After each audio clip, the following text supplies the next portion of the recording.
Bienvenue sur ce nouvel épisode de Cryptomatique. Aujourd'hui, nous allons parler des stablecoins, de comment elles peuvent être utilisées ou comment peut-on tirer profit en les utilisant avec des exemples à l'appui. Mais avant de commencer, j'aimerais vous inviter à vous abonner à la chaîne si vous débutez tout juste dans le monde de la crypto-monnaie. Nous avons aussi une autre chaîne du nom de CryptoRobin.fr pour les plus avancés. Abonnez-vous pour rester à jour. Que sont les stablecoins et pourquoi sont-ils utilisés? Les stablecoins, ce sont des crypto-monnaies dont la valeur est directement liée à notre actif. Ils sont conçus pour maintenir un prix constant. Le stablecoin le plus célèbre est Tether ou USDT. Son prix est indexé sur le dollar américain. Il peut donc être négocié à un ratio de 1:1. Le principal avantage des stablecoins est qu'elles ne sont pas sensibles à la volatilité qui caractérise les crypto-monnaies en général. Vous pouvez donc être assuré que 1 USDT vaudra toujours $1 dans 5 ans. L'autre avantage est que, en raison du prix fixe, les stablecoins peuvent être introduits dans des paires de trading telles que Bitcoin USDT, ce qui permet de relier la valeur du Bitcoin à celle du dollar américain.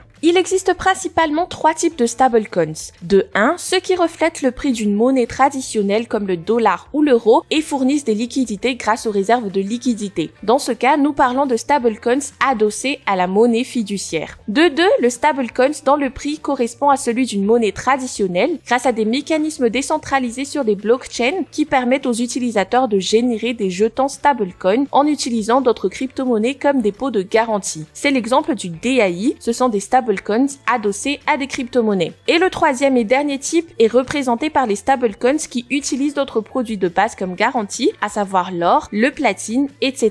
Les coins les plus connus de ce type sont Tether Gold et Paxos Gold. Dans ce cas, nous parlons de pièces stables adossées à des matières premières. Comment utiliser les stablecoins? L'un des objectifs de ces crypto-monnaies est de faciliter les transactions internationales le plus rapidement possible. Normalement, si vous souhaitez transférer de l'argent sur un compte à l'étranger, vous utilisez des services tels que TransferWise. Le problème est que le traitement d'une transaction prend quelques jours. À l'aide de stablecoins, la transaction s'effectue en quelques secondes grâce à la technologie blockchain. Vous pouvez également profiter de cette vitesse de transaction en échangeant d'autres crypto-monnaies contre des stablecoins dans le moment où leur prix commence à baisser, protégeant ainsi vos fonds. Comment donc obtenir du profit avec des stablecoins? Premièrement, vous pouvez les garder sur les échanges. Comme toute crypto-monnaie, les stablecoins ont besoin de liquidités pour être échangés. En gardant des jetons sur les échanges, vous leur fournissez des liquidités et gagnez ainsi des intérêts en fonction des transactions qui ont lieu en utilisant ces devises. De 2, vous pouvez aussi les prêter sur des plateformes centralisées comme BlockFi ou décentralisées comme Aave. Et finalement, vous pouvez aussi faire du stocking. Et donc en conclusion, les stablecoins peuvent être considérés comme une monnaie d'échange innovante et populaire. Ils peuvent être utilisés de la même manière que les monnaies fiduciaires, avec les avantages supplémentaires des crypto-monnaies. De plus, ils peuvent être achetés directement auprès d'un échange. Ils sont également soutenus par des devises et des actifs. Il ne devrait donc y avoir aucune inquiétude concernant la volatilité des prix. J'espère que vous avez aimé la vidéo d'aujourd'hui et si vous avez d'autres questions sur les stablecoins, n'hésitez pas à nous laisser un commentaire. C'est tout pour aujourd'hui, n'oubliez pas de vous abonner à la chaîne Cryptomatique si vous souhaitez rester au courant des derniers concepts du secteur de la crypto.